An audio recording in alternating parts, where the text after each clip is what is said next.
Hello and welcome to the All Talk Sports Show. I'm RJ, And I'm Sean Voss. and this is All Talk Football. So, our first segment today, we will recap last week 10 marquee matchups. Let's start with the Cardinals and the Buffalo Bills. Sean? Okay, terrific game. It wasn't for that Hail Mary at the end of the game. I think we'd be talking about the final drive from the Bills because that was pretty amazing. Really good game.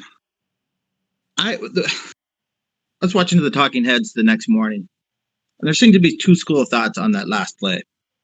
One, that Buffalo just really screwed up, and two, that the other theory was that Hopkins just made a great play.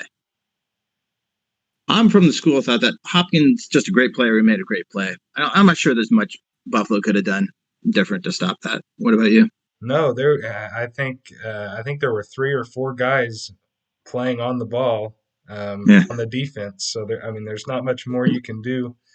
It just came down to pure athleticism by Hop right. and Yeah, also an incredible throw by Kyler Murray. the way he got his hips around. If he doesn't get his hips around, so he can like throw into that thing, that ball probably doesn't get there. He But is yeah, he Other than Patrick Mahomes, he might be one of the best on the run throwers at the quarterback position. I'm just not sure you want your quarterback running around like that all the time. If you look at his numbers, his passing numbers are pretty average. But when he does get out of the pocket, when he decides to run, he's gone.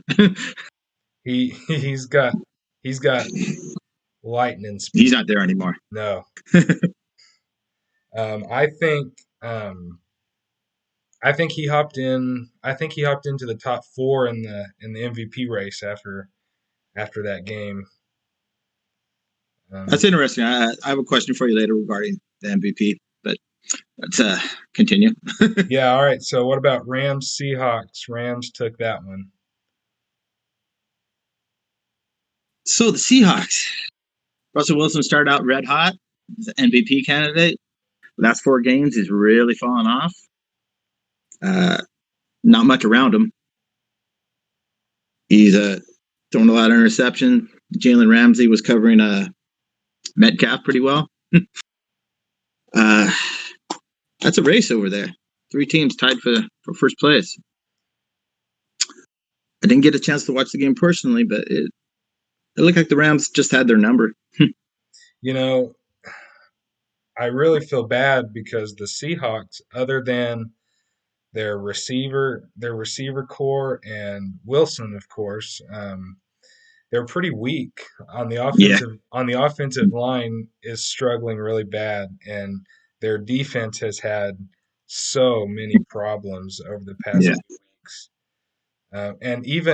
And even though Russell Wilson was an MVP candidate at one point, he's really struggling bad too.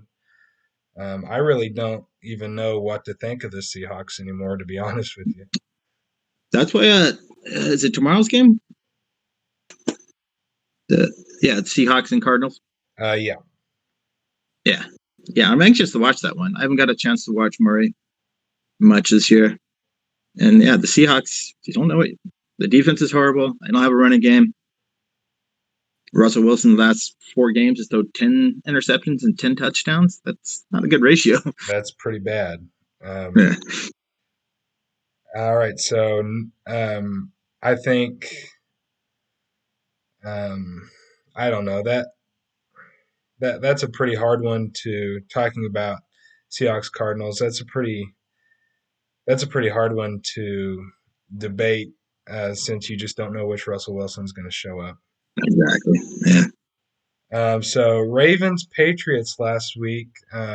Ravens go into New England heavily favored and just can't get the ball rolling at all.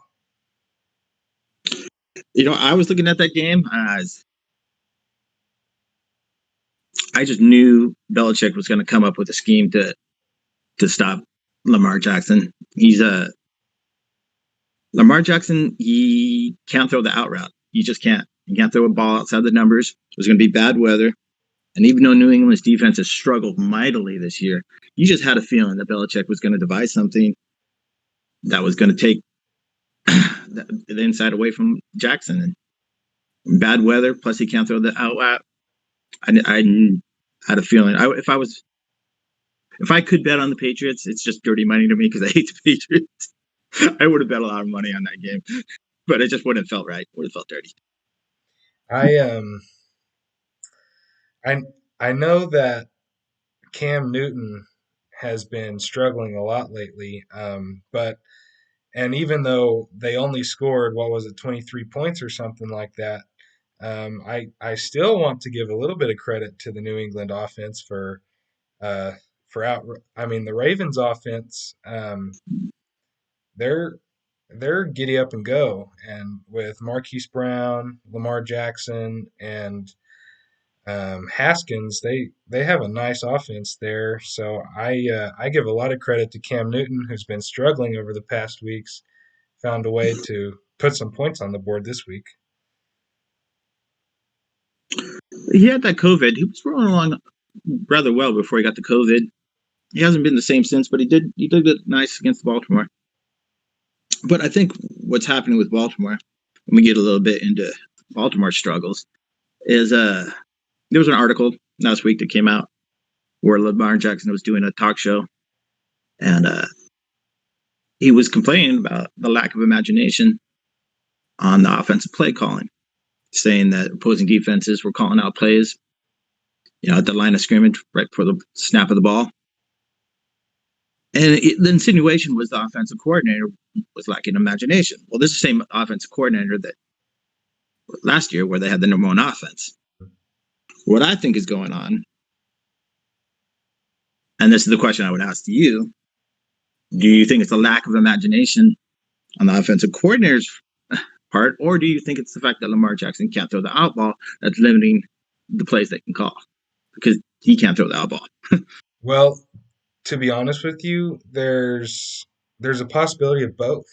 Um, Mm-hmm. so I I like your point where the Ravens, their offense last year was, I mean, almost unstoppable.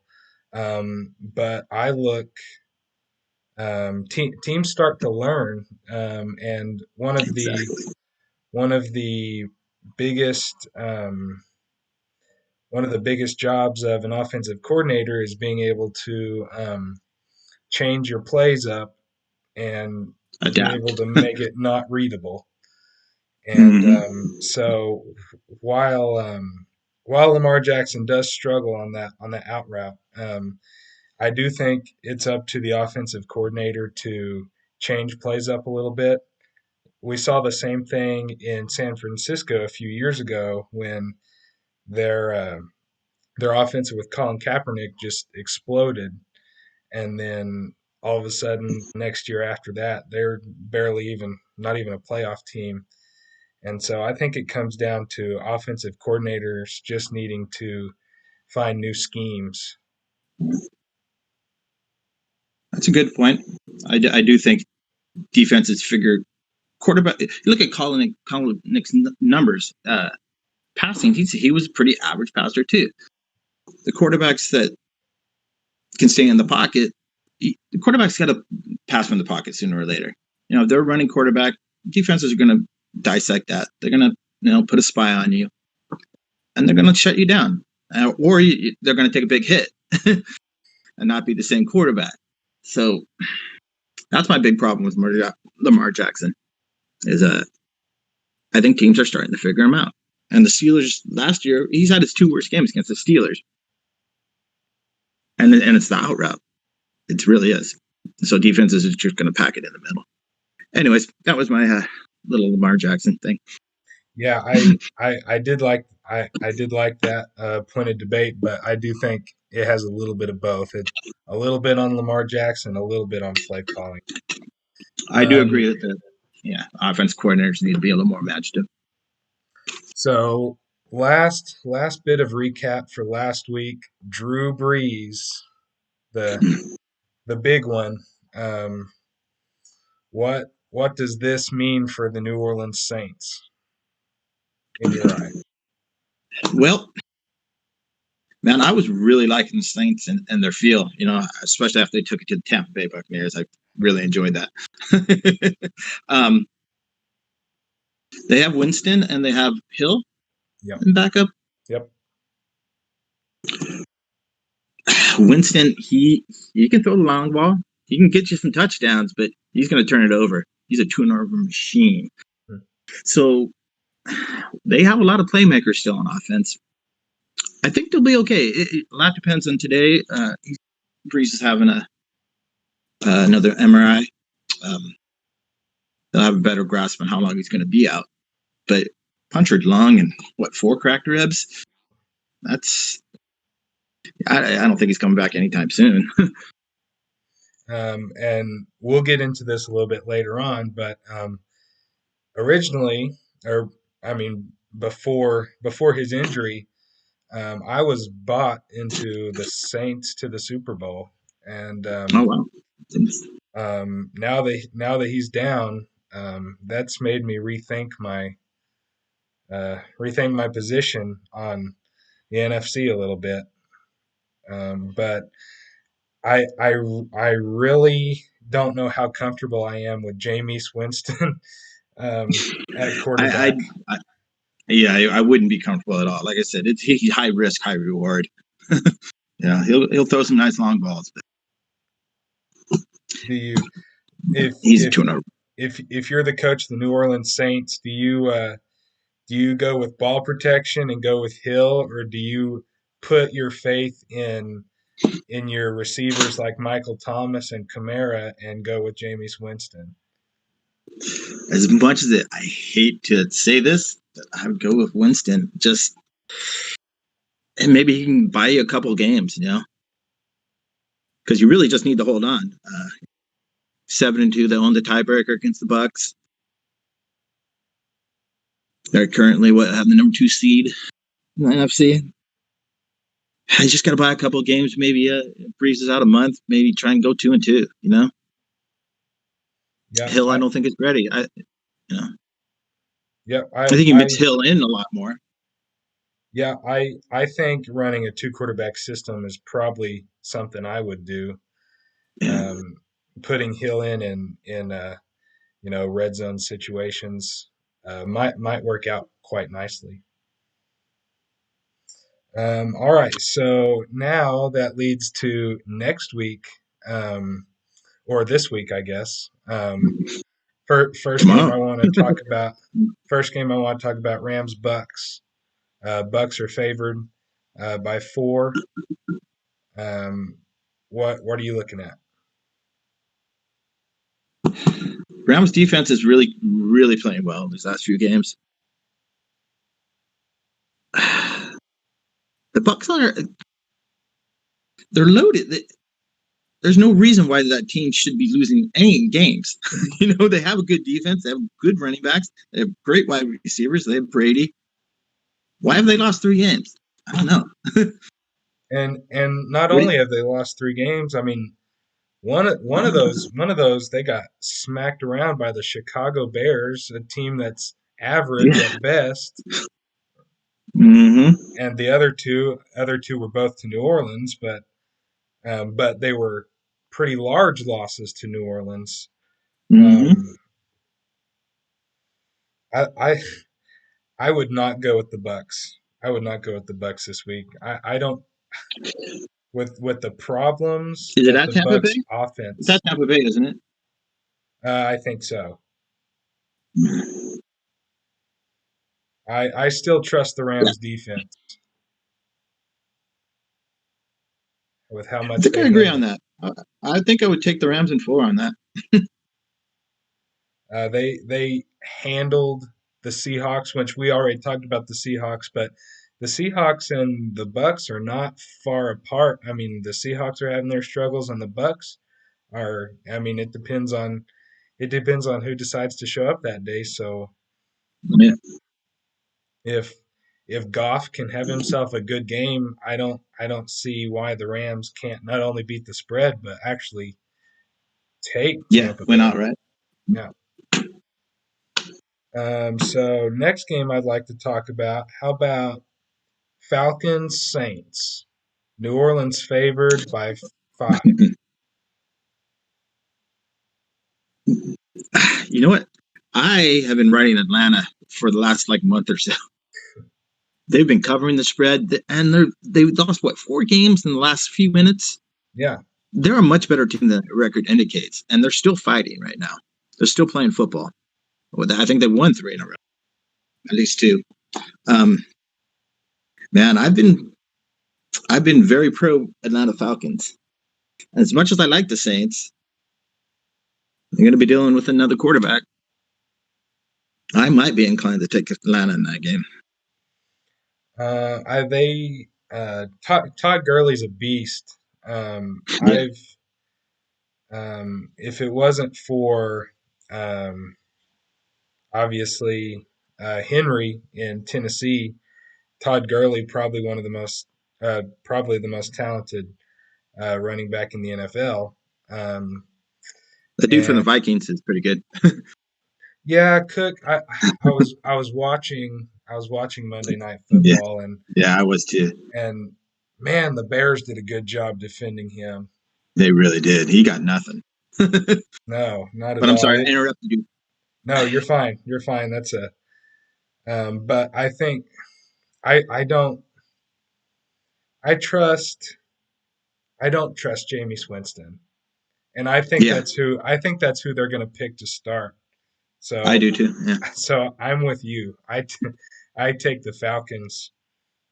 If they don't win, at least beating the spread. right. Hey, you watch? They're still fighting. They still got Matty Ice. They still got. I'm sorry, the big wide receiver. Uh, For New Orleans. yeah, no, for Atlanta. Oh, Uh, what's his name? It's like one of the best in the business. How we not remember his name? Julio Jones. Yes, thank Yep, you. yep, So yep. yeah, So I like Atlanta. yep, I do too. Now next up, how about Titans Ravens? Yeah, I was looking at that. Um, Tennessee has 3 losses. Baltimore has 3 losses. Baltimore is on the edge of almost blowing the season right now. They have 3 losses. Currently sitting in the number 7 spot. Tennessee is 1 game out of first place in their division. Now this is a big game. This has playoff implications. Even 6 weeks away. Baltimore has Steelers next week too. So who do I like? Man, Tennessee's defense is not that good, but No. I didn't see a line on that one.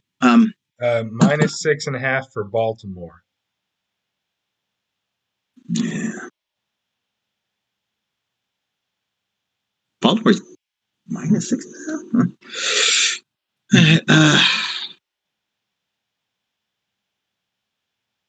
Okay, this is where my bias comes through because I hate the Baltimore so much. I'm trying to remain impartial, but I'm going to go with Tennessee. If watching how the Ravens played in New England, I would more often than not be inclined to agree with you. But the Colts handed Tennessee last week. They did. Not even, Yeah. I mean, Tennessee didn't even try. It seemed like. Um, so the Ravens are struggling. The Ravens struggled really bad last week, but so did Tennessee. Mm-hmm. Um, and they're only favored by 6.5. So I think I go with Baltimore covering the spread, just because even though we talked about Lamar Jackson's troubles, they got a little bit better weather coming up this week, and that'll help a lot. I think the weather in New England was a big problem last week, so Oh, absolutely. better weather, coming off of a rough loss to the Colts. The Titans are. I think the Ravens cover the spread on this one. You know what? If I was being absolutely impartial, I might agree with you, but I know that's hard sometimes. Next up, my Chiefs playing the Raiders. Chiefs are 7-point favorites. Um, I think this is a. I'm glad this one is Sunday Night Football because I'm looking forward to this one. Now the Raiders got the best Kansas City before. That was at Kansas City. yes, it was. Um, it's a huge game. I think we're going to find out a lot about both teams. You know, obviously we know a lot about Kansas City, Super Bowl champs, 8-1, still having a great year. The rap on it then is sometimes they get a little lazy. They uh, aren't focused because they're so good. That happens in sports. Great teams Yeah, kind of lose focus during the season. yeah. Maybe don't take an opponent seriously enough. They they better be focused in on the Raiders. Yeah. And And the important Raiders thing coming win. off of a bye week. Yeah.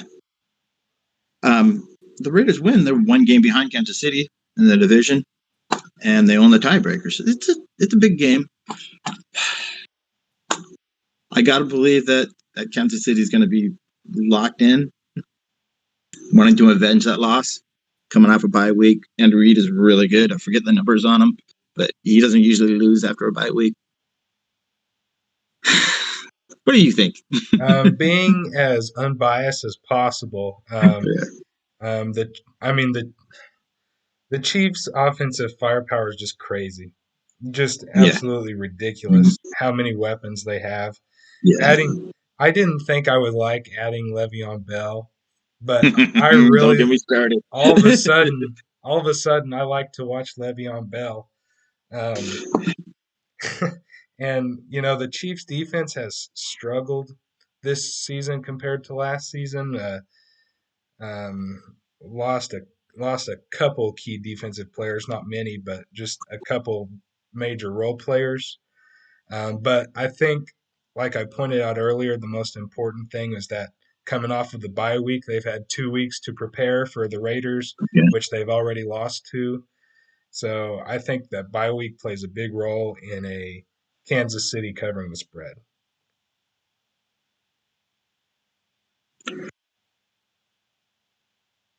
I think Kansas City's going to win, but I think it's going to be closer than 7. Well, we soon shall see. Yeah, we really should. Okay. All right, so final game to preview next week. Probably one of the big ones. Is this the? This might be the game of the week. I don't know. Seahawks Cardinals. And that is tomorrow night, Thursday Night Football, right? Yep, I got 3 teams out there with 5-3 records. 6-3, I think. 6-3, correct. You know what? I got to go with the Cardinals on this one. Uh, Cardinals defense is good. They throw a lot of looks at you. Some nice blitzes. As you mentioned, Seattle's line is a mess. They don't have a running game to speak of right now. Um, you know, Murray's probably just going to eat him up, either through the air or on his feet. That's good. They have 2 of the best wide receivers in the game. Yeah, Uh, I think the Cardinals take this one. I 100% agree with you. Spread has Seattle by 3, but Yeah, I think I'm all over that one. yeah, I would dump everything I had into the over on that game. I just do not trust the Seahawks at all. Like, there's not at one point of the season, you dump everything on the Seahawks because of Russell Wilson. But but even now, you don't even trust Russell Wilson to make a good Like I passing said, thrower. So I he's don't forcing have. it. He's, Go ahead. I'm saying he's forcing the ball because Yeah, there's no one around him. yeah. And his like I said, last 4 games, 10 interceptions, 10 touchdowns. You don't want that kind of ratio. No, He's I don't. pressing. Yep, there's no reason to choose the Seahawks. Mm-hmm. All right, so those are next week's key games. I think we're both all over that. The Cardinals over 3. I think. So next up, I want to talk about who you think is winning and who you think is the runner up of the NFC.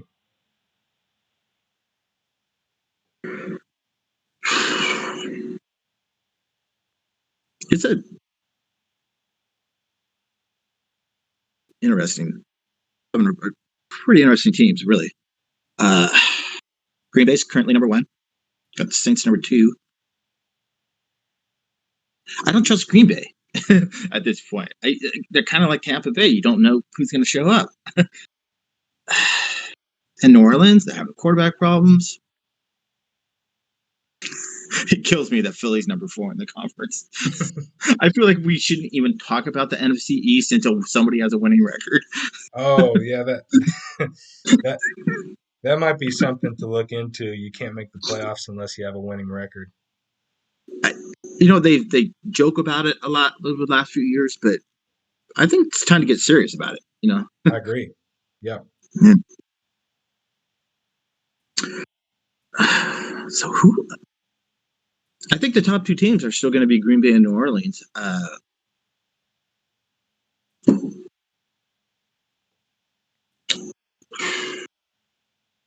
don't know who comes in first and who comes in second. What about you? I'm sold on Green Bay. Yeah, you are sold Uh, on Green Bay. I used to be sold on New Orleans until Breeze got hurt, but I had to um, I had to take that back. I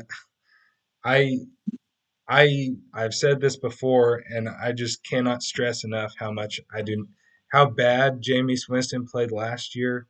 I cannot I cannot think that the New Orleans Saints are going to be anywhere close in this next month and a half to where they were with Drew Brees. And there was rumors coming out of Tampa Bay locker room for a couple of years that the locker room didn't like him. Right. They didn't trust him.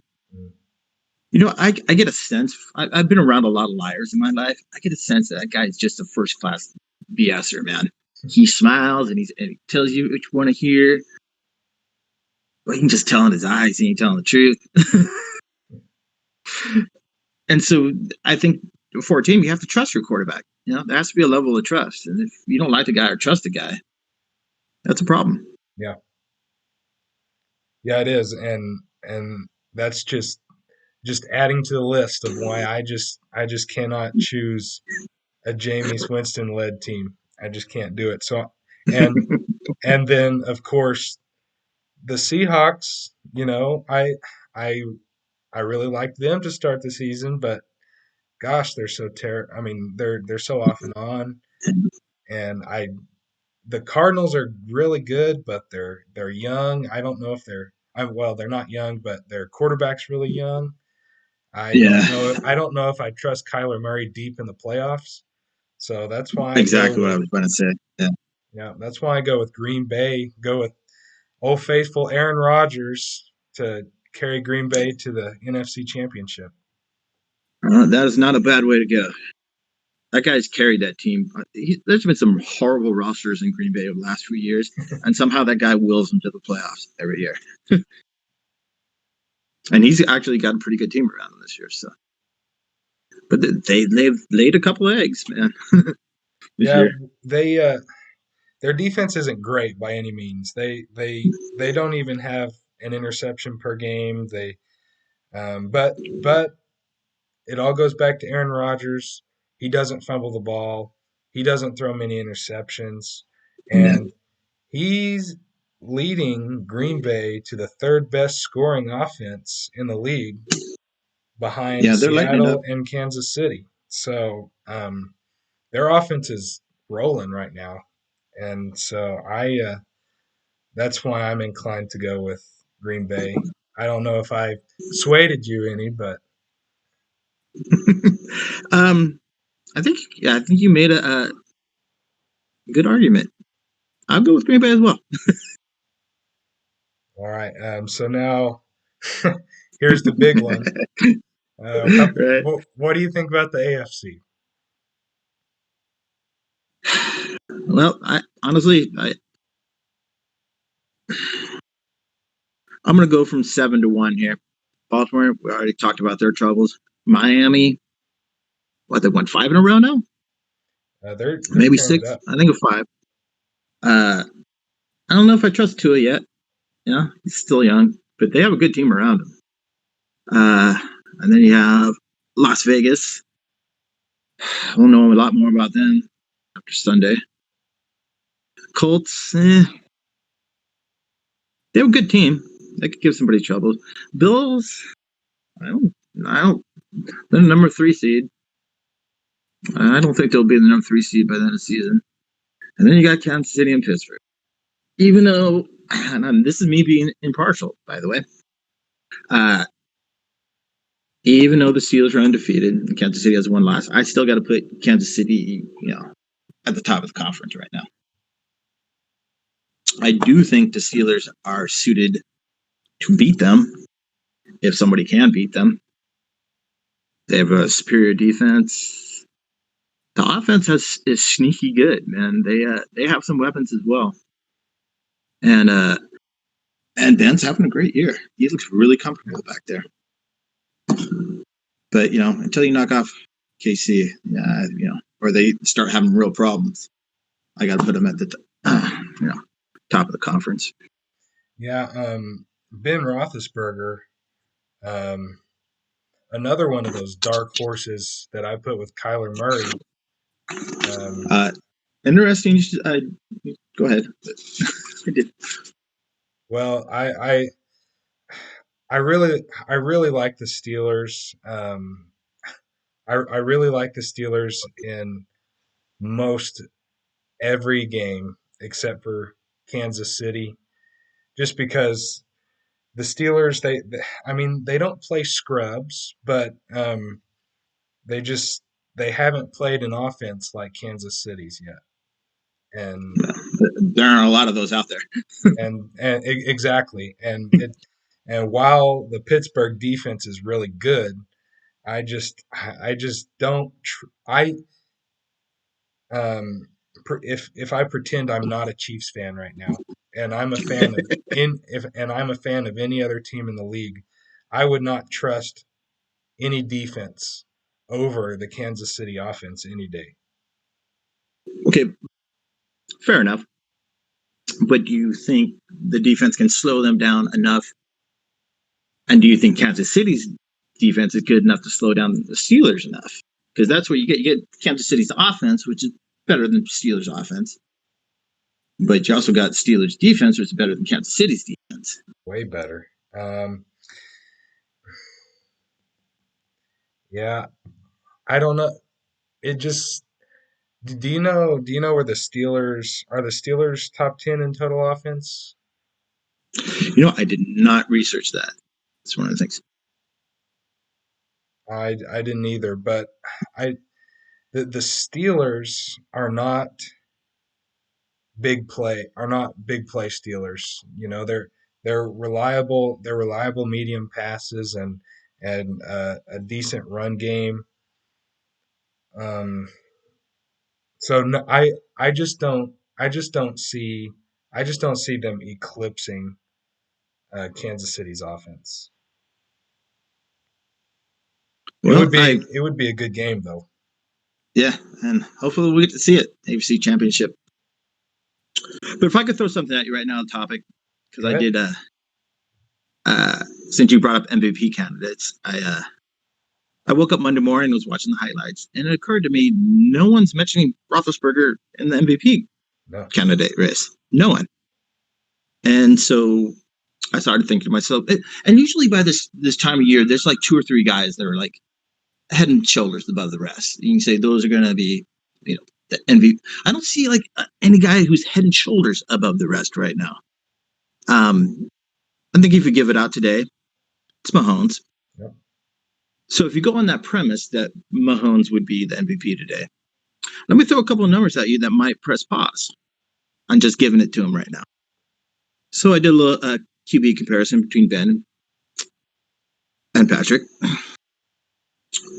So, and they're closer than you'd think. Completions on the season. Ben's 223. Mahomes 220. Attempts, Ben 334. Mahomes 329. Completion percentage, almost identical, 66.8 for Ben, 66.9 for Mahomes. Yards, 2,267 for Ben, 2,687 for Patrick. So, I mean, pretty close right there. Yeah. Yards per attempt. That can't be right. 25. Did I not put a decimal point? Okay, we'll leave that one on. TDs. Oh, I see what I did here. Okay. Yards per attempt.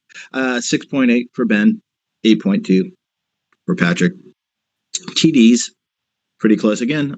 22 for Ben, 25 for Patrick. This has surprised me. Not so much Ben. 4 interceptions for Ben. How many interceptions do you think Mahomes had?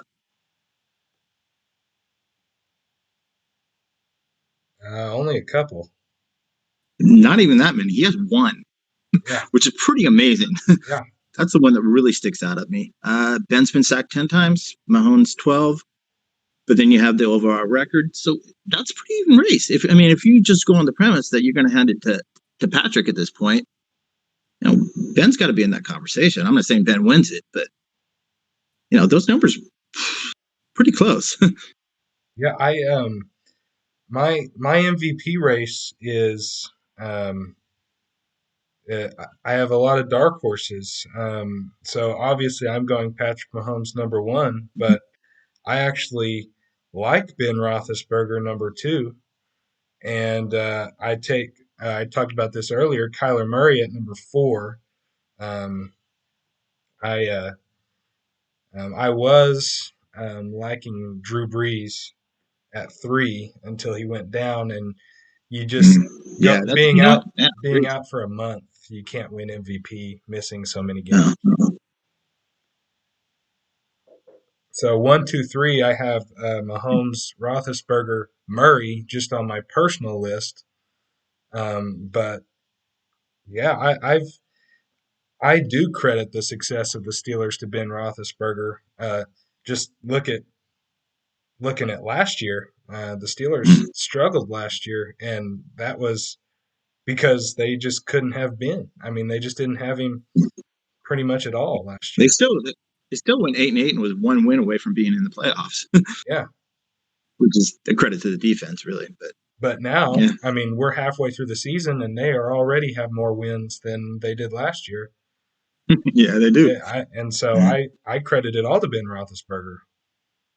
He looks. I've obviously being a Steeler fan. I've watched him his whole career. I've never seen him quite look so comfortable. He just looks like he has command of the offense. He's seeing everything. I think the time off last year, he feels good. I saw an interview with him the other day where he says, I was walking around the house and I realized nothing hurts. Obviously it was before he tweaked his knee, but like Right. so he looks very comfortable. He's making all the throws. He's seeing everything. So Ben's having a nice year. And I was actually startled by how close these numbers are, you know, to And Mahomes. and go back to the sacks. I Yeah. think only 10 sacks on the year for Ben Roethlisberger. That's Mm-hmm. that's I mean that's not extraordinary by any means, but that's a good offensive line that you have there Yeah. in Pittsburgh. That I think a lot of credit needs to go to also. All right, so can't I think we both agree Kansas City, Pittsburgh, one and two in the AFC. Sure. All right. Absolutely. Um, last bit of pro football before we close out with talk about college football. You had an article you wanted to talk about Antonio Brown. You sure you want me to get all revved up right now? We might want to save this for next week because I'm going to go off on a rant. Yeah. This Well, guy is unbelievable. it's We How much time are we looking at right now? well, we're at about 40 minutes right now, so we have about 15 to 20 more minutes. Let's if it's all the same to you, let's save my rant on Antonio Brown till next week. Who knows? Maybe we'll do something more stupid this week. Okay, that's fair enough. So that's all I had on pro football for Mhm. this week. Do you have anything else over pro football before we head into NCAA? I think let's get into some college football. Yeah. All right. So first thing, want to get it out of the way first, just because this is the week that everyone from Oklahoma has been waiting for. Bedlam. OU This is, favored by a touchdown in Norman. Number 14th ranked Cowboys, number 18th ranked Sooners. Um, I hear that the Cowboys lost you some money a couple weeks ago, so you might be a little salty on them still. So I want to hear your take. okay. What's the quarterback's name For who? for the Cowboys? Spencer Sanders. Yeah. Somebody ought to check that guy's online big betting account because I swear he's got money on Texas that game. Every time it looked like they were about to put it away, he did something stupid. Uh, just that But whole wow, game. it's it just every time it was like they were ready to put it away, Mhm, something bad happened. mhm. Okay, I'm gonna stop being bitter about that. So this is gonna be a great game. I feel like. And I'm really bummed out that I can't be like we can't all be together to watch this game. 'Cause I was looking forward to y'all going at each other. Oh man, every year Bedlam get-togethers a hoot, but this year I think was going to be especially because I think this Right. year is going to be just as good a game as any Bedlam game before. And you guys have lost like 5 straight, or you guys, the Cowboys have lost 5 straight. Am I correct in that? Yeah, Yeah. So you guys are ready for a win. it's overdue. Yep. So I was getting into a little bit of this one. I watched a few Cowboy games, a few Sooner games this year because I got a family lives in Oklahoma now. I wonder who that could be. So I'm trying to assimilate. I'm a UCLA Bruin football fan, so enough said there. Yeah. Sometimes I like to watch a football team win. Anyways,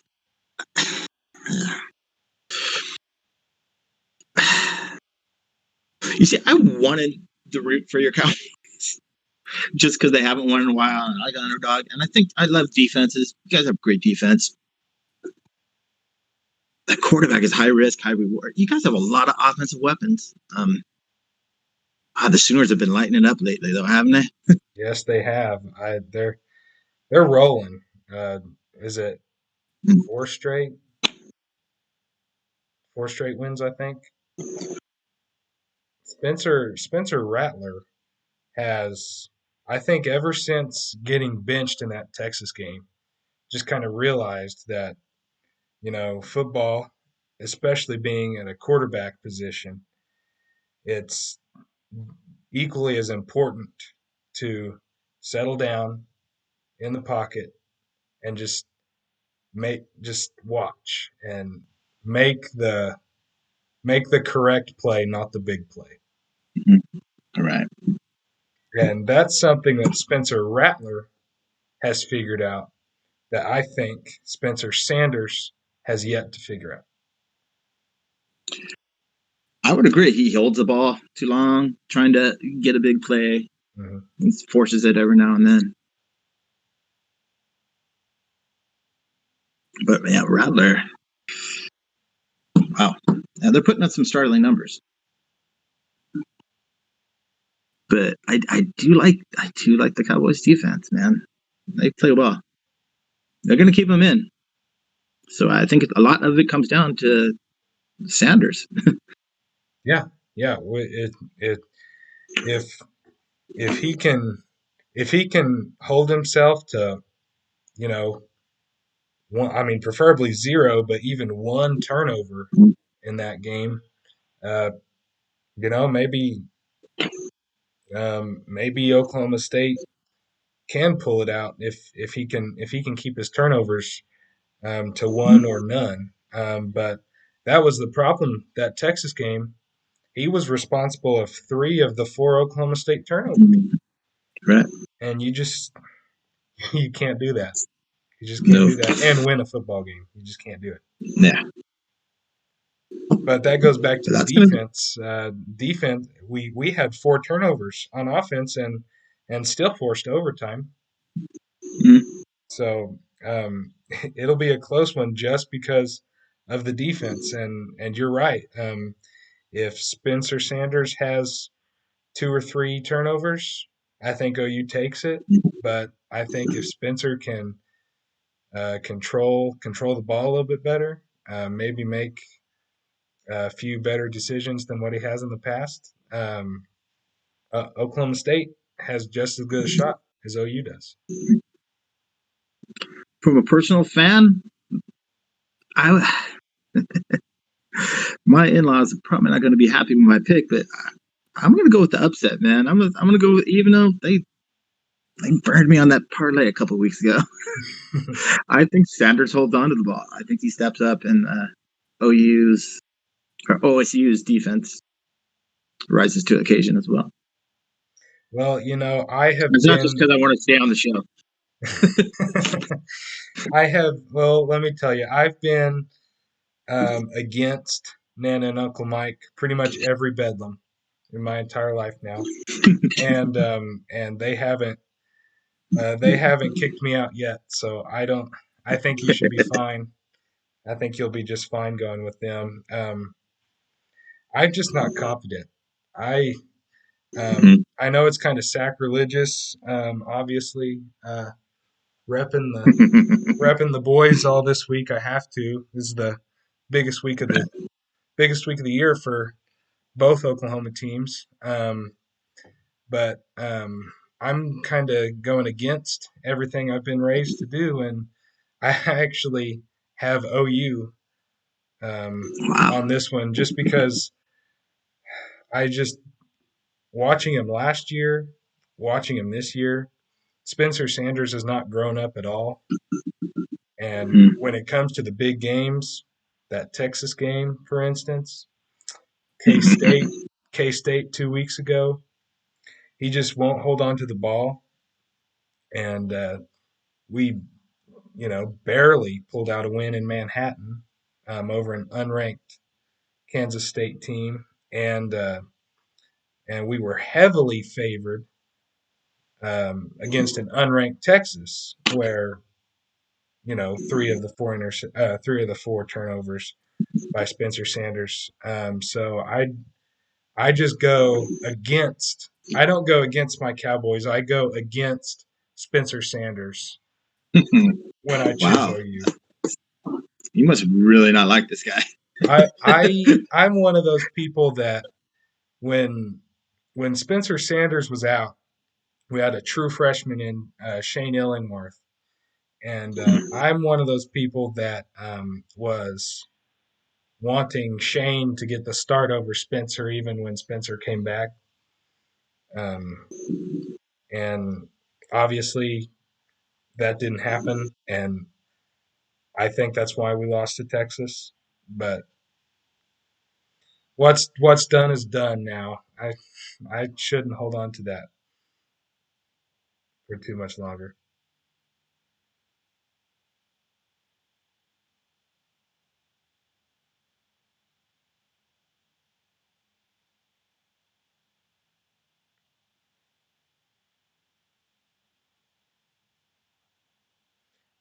So sorry everybody, we're having a little bit of technical difficulties here.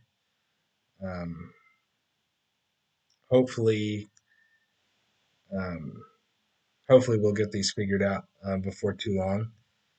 But just to kind of give you a little background on what we were talking about. Sean is Sean is my cousin-in-law.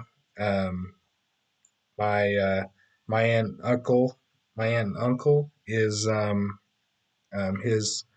his parents-in-laws, and so that's who we were talking about when he refers to his family in Oklahoma.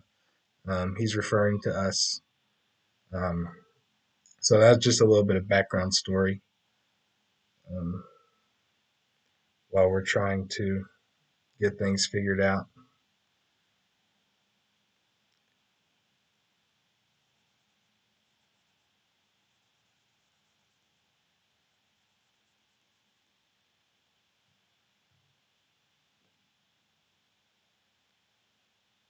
So I think another thing I want to touch on from last week. Hopefully, Sean will get back any second now. If he doesn't, I can finish things out. But I want to talk about Miami barely squeaking it out. Number nine, Miami barely squeaking out against Virginia Tech.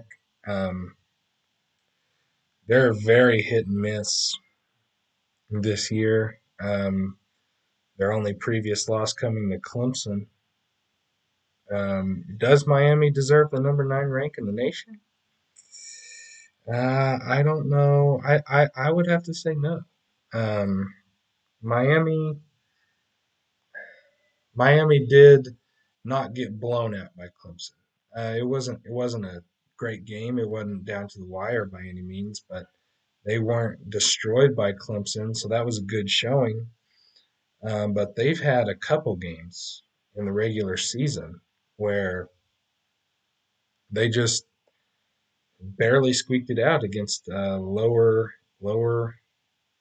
rated teams, just like last week they did against Virginia Tech.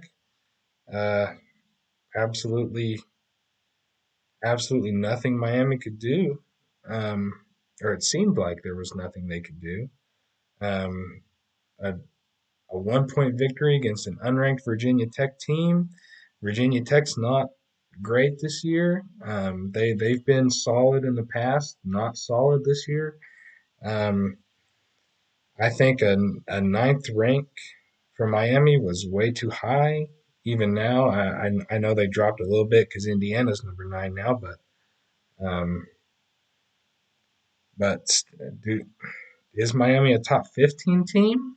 Maybe. I don't think so. I think maybe 15 might be reasonable, but Miami's definitely been one of those overrated teams, in my opinion.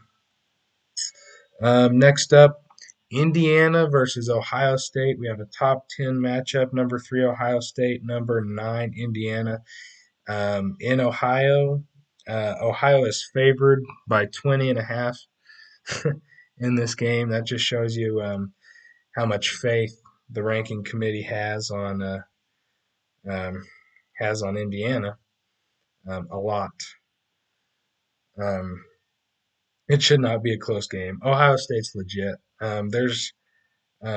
There's three true legit teams this year, and there's three tiers of teams. There's true legit. There's last spot contenders, and then there's pretenders.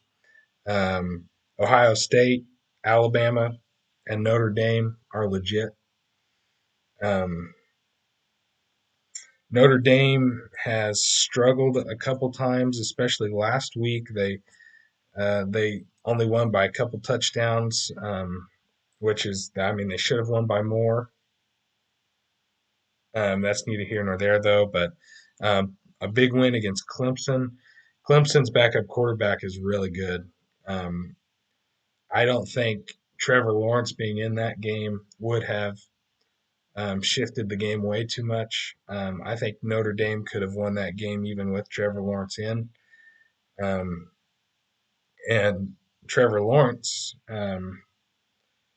Trevor Lawrence still, I mean, they still have to play the ACC championship game. So um, maybe Trevor Lawrence can prove me wrong, but I don't see Trevor Lawrence being too big of a factor. I think Notre Dame will be ACC champions. Obviously, Alabama rolling over everybody in the SEC. Alabama will keep that number one spot, I think, and then Ohio State, uh, the third true legit team in college football. Justin Fields is just incredible. Um, I never been a fan of Ohio State personally, but I can point out when I see something great, and I see something great in Justin Fields. He's actually a nice segue to my final topic, talking about my Heisman predictions for next week, or not for next week, for this year. Um, Justin Fields hops into my top three, which is funny. Actually, my top three in my Heisman predictions are pretty close to my top three in legit teams. Number one, obviously, Mac Jones. Alabama is well rounded, so you cannot blame or you cannot credit everything on Mac Jones, but he has really stepped up. Mac Jones has done a really good job back replacing Tua, and I think Mac, if they have any other quarterback, Alabama's not as explosive as they are now. So I I put Mac Jones at one. At two, I put Justin Fields. We'll obviously see if Ohio State can pull out a blowout win against Indiana. Um, I will be comfortable with that. With the Big Ten just jumping into the season, I'm not comfortable with that pick yet, but I'm going out on a limb, and I hope he doesn't prove me wrong. But what I saw from him last year and just the way he picked up this year, I really enjoy watching Justin Fields play, and I think he can easily be second place on the Heisman running. My third pick is very very wishy washy.